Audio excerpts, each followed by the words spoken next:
Oh, this is my first live. Okay, so anyway, I expect no one to be in the room. But anyway, so let's go and talk about Love and Marriage Huntsville. And we are at episode six, no, season six, episode 17. So Kiki and Mel are talking. They left exactly where the last episode, episode 16, dropped. And Mel is explaining Tiff's position. And Kiki made the comment, you mean accused or convicted? Um, so here's the thing. Kiki is trying to do semantics. She had stuff that she was taking out allegedly out of Home Depot. Someone confronted her and she put back all of the items and she gave the other item to her son and he left with it. And then they were caught driving I think they left and the parking lot. So technically she didn't steal anything. And then so she's driving around the parking lot and she hit a few cars allegedly. And so she feels like that she has all these attorneys, so she can't talk to anybody about anything. Fine. I don't care. So Mel asked her like, but it is you in the video. So she's just like, just because what you see in the video is not necessarily what actually happened. Okay. So Kiki is claiming that she's not on drugs and she's saying that Tisha didn't reach out and that Mel's kind of the only person who has reached out to her. So Mel's like, look, you and Tisha are just now getting good, so you shouldn't expect too much from her. And then you have Kiki, who's like, I shouldn't be expecting anything from people. And then Mel's like, look, did you call Tisha when she was going through things with her mom and her husband? She's like, no, I didn't feel comfortable to call her and with her about Marcel. And Mel's like, okay, so look, you guys both need to stop having these expectations and really trying to give time to heal, give space. And then, you should come to the sip and see. Tiff has a sip and see.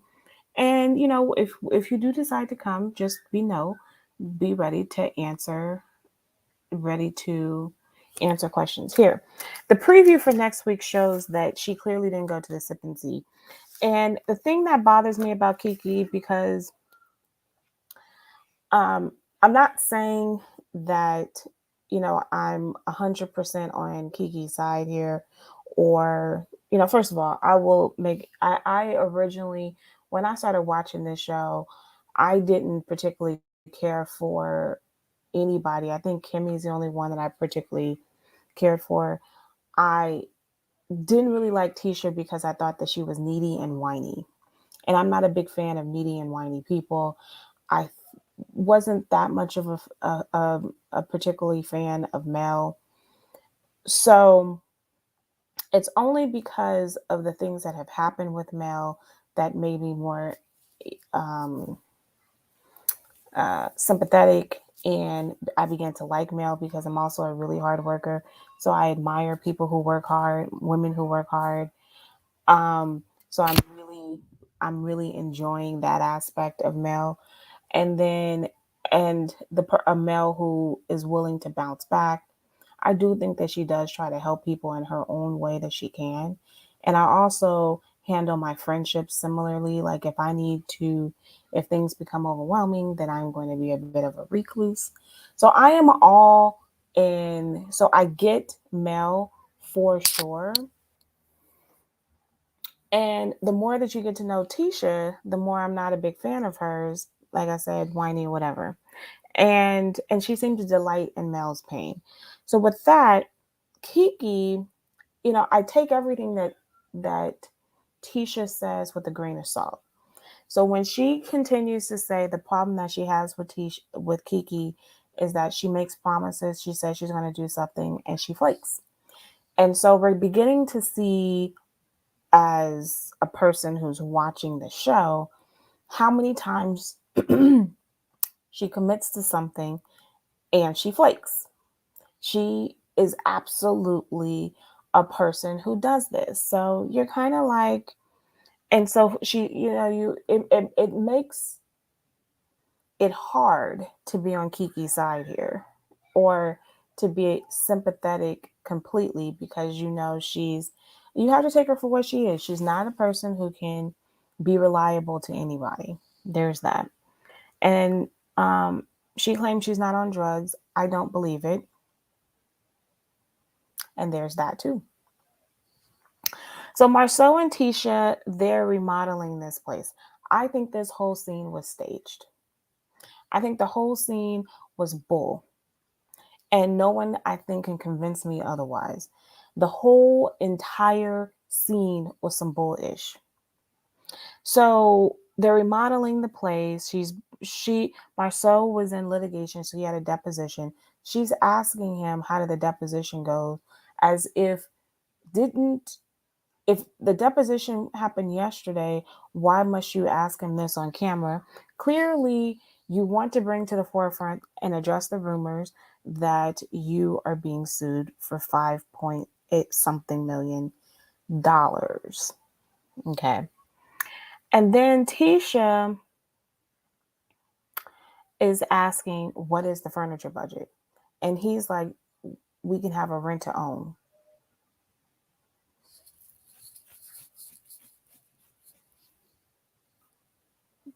Okay. And then he claims that she has $5,000 to spend. He has 3.5, I mean, $3,500 to spend. Okay. If her budget, her monthly allowance is $5,000 a month, which I really don't think is that much. Especially when you consider that out of her 5,000, she has to cover all the needs for the kids, plus whatever else that she needs to cover for herself. I'm kind of like, this doesn't make any sense, and you can't expect her to do all her furniture on a $5,000 per month budget. And it's our house, so why would that come out of her budget? I'm confused. This argument made me even more disgusted with how Marceau likes to belittle Mel and Stormy's husband because of the kind of businesses that they're in. It's like, okay, you're not making money. I mean, you want to belittle their business, and none of these people are fighting over $5,000. You're fighting over $5,000. Like I'm confused. Like I am literally confused. And then she's going to end this with, oh, I really just wanted to come over and ask for a car.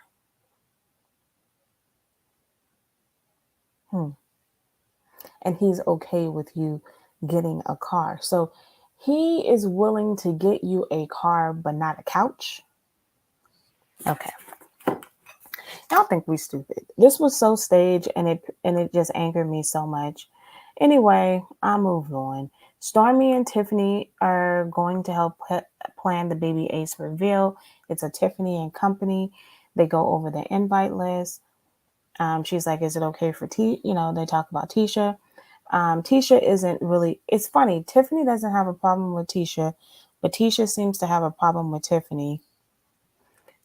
Stormy says she doesn't have a problem with Tisha. She has a problem with Marceau. And Stormy's like, well, Tiffany's like, well, Tisha didn't really eat. And Stormy's like, well, that's a Tisha problem. Okay. Stormy is shocked that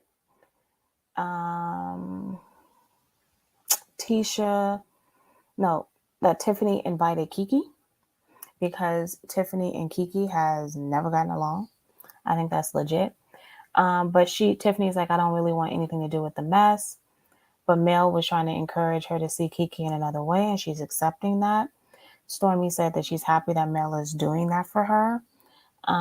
Stormy goes through and asks Tiffany if she's okay. Tiffany is saying that she's going through the motions, work, balancing work, being a mom of a newborn, being a mom of a teenager, being a wife, and Lou's pretty much coaching at A&M, and he's just not really present to do anything. And it's clear to me, and I think Stormy is going through these motions and having these conversations with her, which I think is endearing. She's doing all of this because she's clearly seeing that she may be being experiencing postpartum, and I think that that is an endearing thing. I know that when I had my first child, not my second, because my second I didn't go through postpartum. My first one, people kept meddling. Well, people kept asking me these kind of questions, and I have to admit that I really wasn't receptive to it. And so I'm not sure. I appreciate that Stormy's asking, and I think it's nice that Tiffany is receiving of it. I personally did not receive people asking me this, um, especially because I felt like if you're not going to be here to take some of the load off, then why are you asking? Like, if you're not physically helping me, then asking me is doing what? So I get that, but I'm glad that she was able to receive it. Marcel and Tisha are having dinner with the Fletchers. Oh, this burned me up. And the Fletchers are, look, we want to know why we weren't invited to the Black Expo. Marcel was like, you play dumb. You weren't invited? And he goes, I don't even know what you guys do. Same thing he said about Tiffany.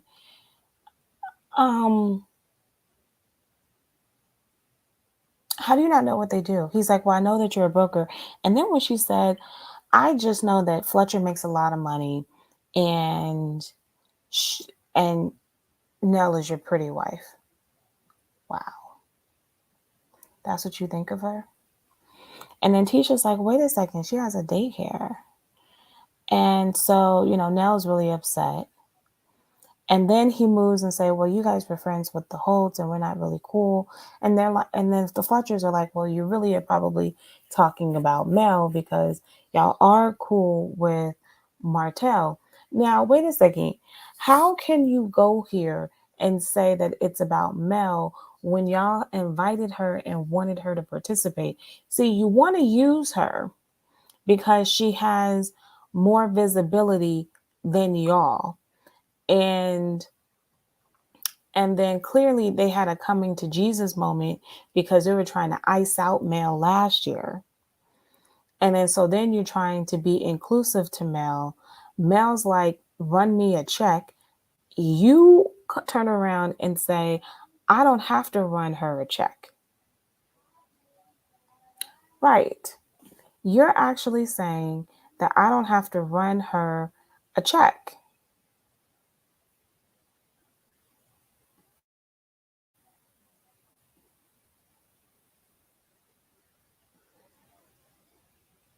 Um, and I'm like, wait a second, how do you not want to run this person?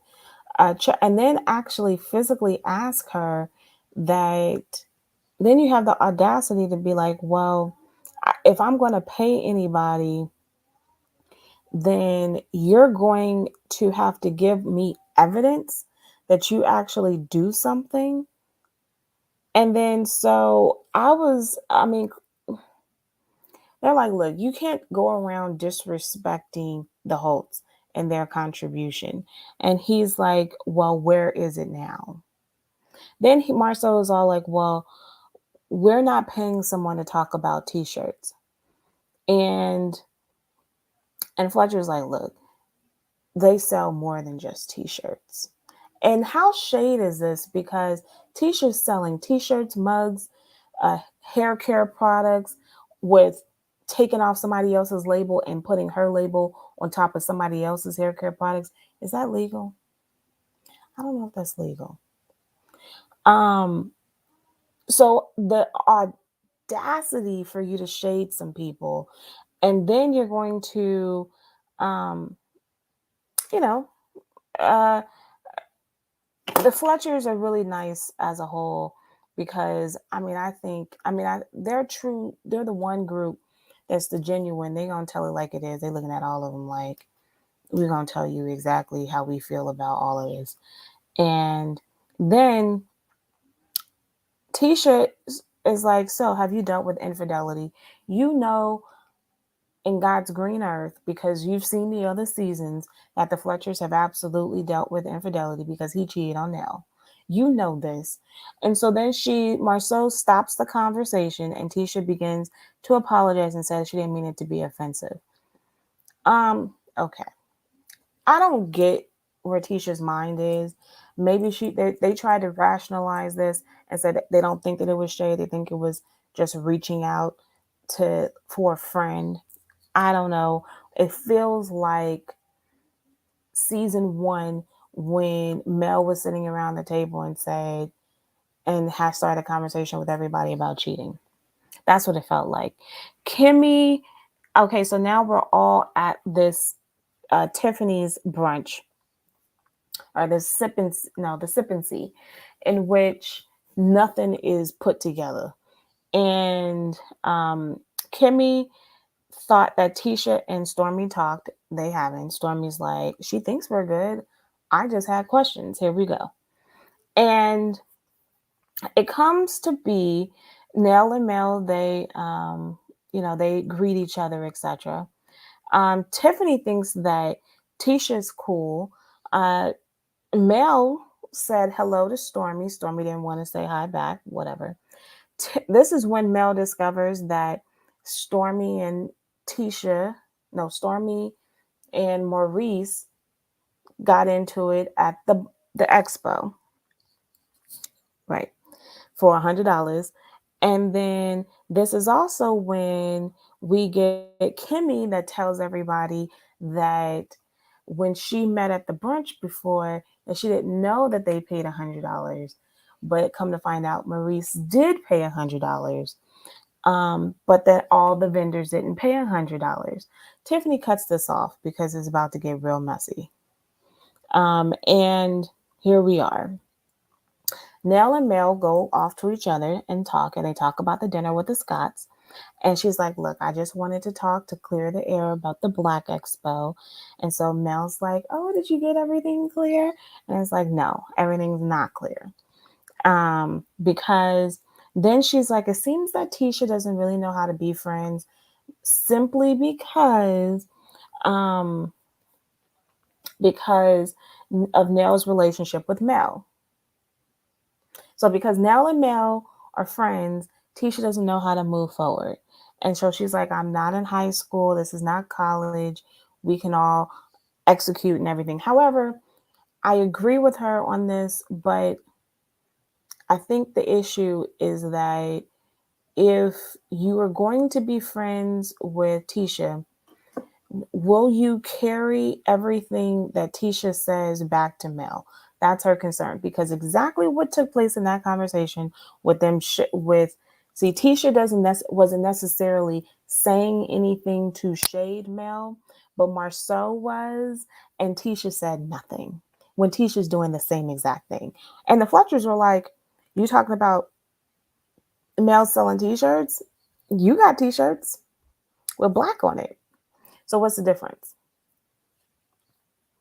So, anyway, so the Nell tells Mel exactly what Marceau said, and that the only people who should have got paid to speak, if anybody, it would have been Maurice and Stormy.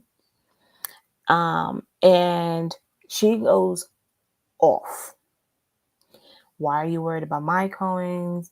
You out here, you out here with the 5 point something million dollar lawsuit for fraud. You out here selling, t-shirts and mugs, and you doing all of these extra things for $1.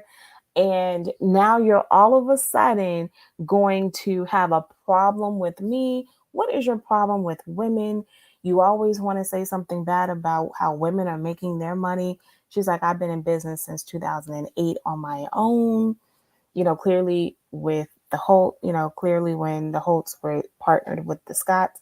So what's the issue, right? I mean, she was clearly upset. We're going to see next week where she confronts Marcel, and he actually has the audacity to say, I don't respect product selling when your wife is selling products. And we know that and we know that does more. She does stuff in real estate. She has the license. She does the rest of it. Like, she has multifaceted uh, businesses. So to say and limit her to just selling t-shirts, I think is really a lowbrow statement. And she doesn't have to rent to own her furniture. But I'm going to end there, and we will see you next week for another episode of Love and Marriage Huntsville.